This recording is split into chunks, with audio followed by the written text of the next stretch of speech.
Church. My name is Dennis Sanders, and I am the pastor of First Christian Church of St. Paul, which is located in Roseville, Minnesota. We are a congregation of the Christian Church Disciples of Christ. And so this week, I wanted to talk a little bit about the State of the Union. That took place yesterday, which was February 7th. Maybe you've heard, there's probably, since it took place yesterday, a lot of talk about what happened the night before. There was always the usual talk from President Biden that most presidents do, that talking about how everything is wonderful now, and they are basically, they don't necessarily say it, but they kind of do mean that they're the greatest president ever. There were also some things that weren't so great. Watching some of the hectoring that came from members of Congress made me wonder if I was actually watching a joint session of Congress or the Jerry Springer show. But there was something that actually happened before the speech and after the speech that I find interesting. So during the run-up to the speech, and I've watched the State of the Union for years, all of the members of Congress from both houses, the House and the Senate, are usually bantering with one another. They're talking, maybe they're taking pictures, doing whatever and what have you. At some point, the cameras picked up this interaction between two members of Congress. One of them is Representative George Santos of New York, and the other one is Senator Mitt Romney of Utah. Both of these men are Republicans. But if you thought that the exchange would be friendly between these two because they are of the same political party, oh boy, were you wrong. Santos, as many of you know, is a first-term congressman. He represents a district in Long Island. And it's really kind of a stretch to say that he doesn't quite tell the truth. In fact, the truth seems to be in another country when it comes to saying the truth. As I've said, most politicians stretch the truth a bit. They embellish. We expect that from our politicians. Sometimes they actually will occasionally even tell a lie. But Santos has really made up whole parts of his life.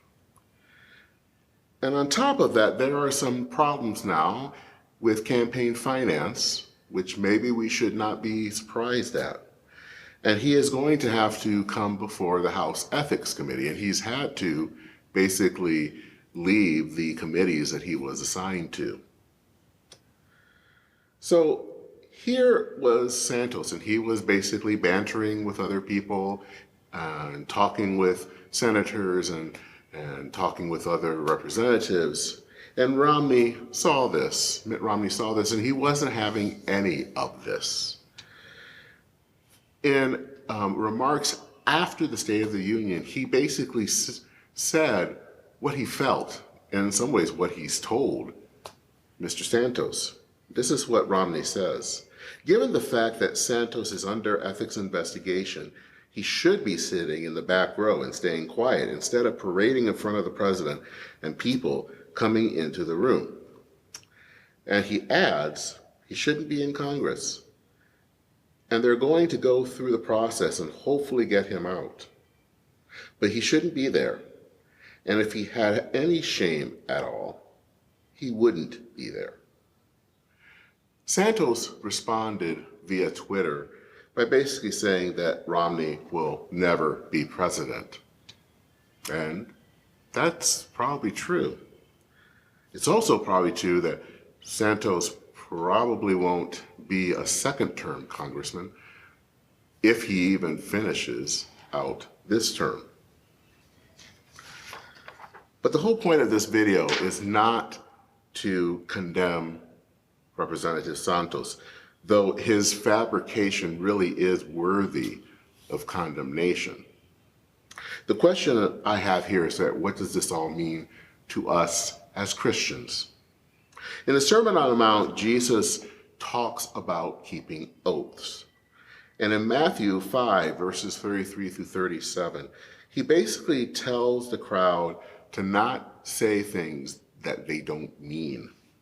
Now, some versions will use the word oath or vow, and what he meant by oath or vow is not what we would think about. When we think about oath, we think about things like an oath of office or marriage vows. But that is not how Jesus was talking here about oaths. In looking at this passage, the theologian J.I. Packer has this to say about what oaths really were in Jesus' day. There were forms of words designed to impress. They weren't indications that the person swearing the oath had any power over things that the oath mentioned. It was just using swear words to impress and so produce acceptance of things in relation to the oath, when in fact, this was relationally phony, because the persons taking the oath to impress didn't intend to keep the promises or commitments that they were apparently confirming by taking some oath. They were just fooling folks. So basically, an oath is a lie. It's a lie that is meant to allow someone to look good in front of others. And Jesus wasn't interested in that. He saw this as hypocrisy, and he called it out. He simply says, let your yes be yes, and your no be no. This really all boils down to character. Character doesn't mean that someone is perfect. It doesn't mean that they will never make mistakes and never do things that might be unseemly. But they are someone that you can depend on, someone that is trustworthy. There's a reason that we hear that apocryphal tale about George Washington, a young George Washington, saying that he couldn't tell a lie, that he had chopped down a cherry tree. It was a way of saying that this was a man that was above reproach. This was a man that you could trust, that you could depend on. And that's the reason I think that this thing going on with George Santos is such a big deal, because it really boils down to trust. Politicians, as I said, embellish all the time. But for the most part, you can trust them. But when whole parts of someone's life is made up, as in Mr. Santos' life, where he claims that he had grandparents that died in the Holocaust when they didn't, well, that makes that person untrustworthy.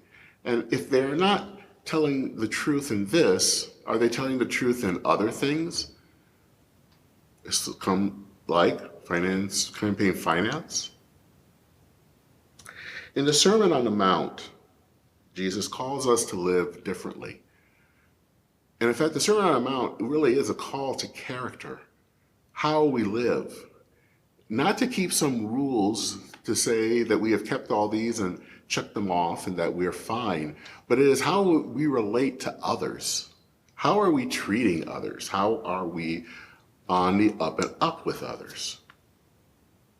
And that is kind of the thing that comes down here with Mr. Santos. He is not treating others right, especially those that voted for him. But the question we have to ask is, how are we treating others? Is our yes a yes? Is our no a no? Are we doing things to impress others, or are we doing things to please and to serve others? George Santos, if that is his real name, will be found out and will pay a price eventually. The question for us as Christians is, how are we relating? How are we doing? Is our yes a real yes? Or are we just trying to look good in front of others? Take care, dear church. I'll see you soon.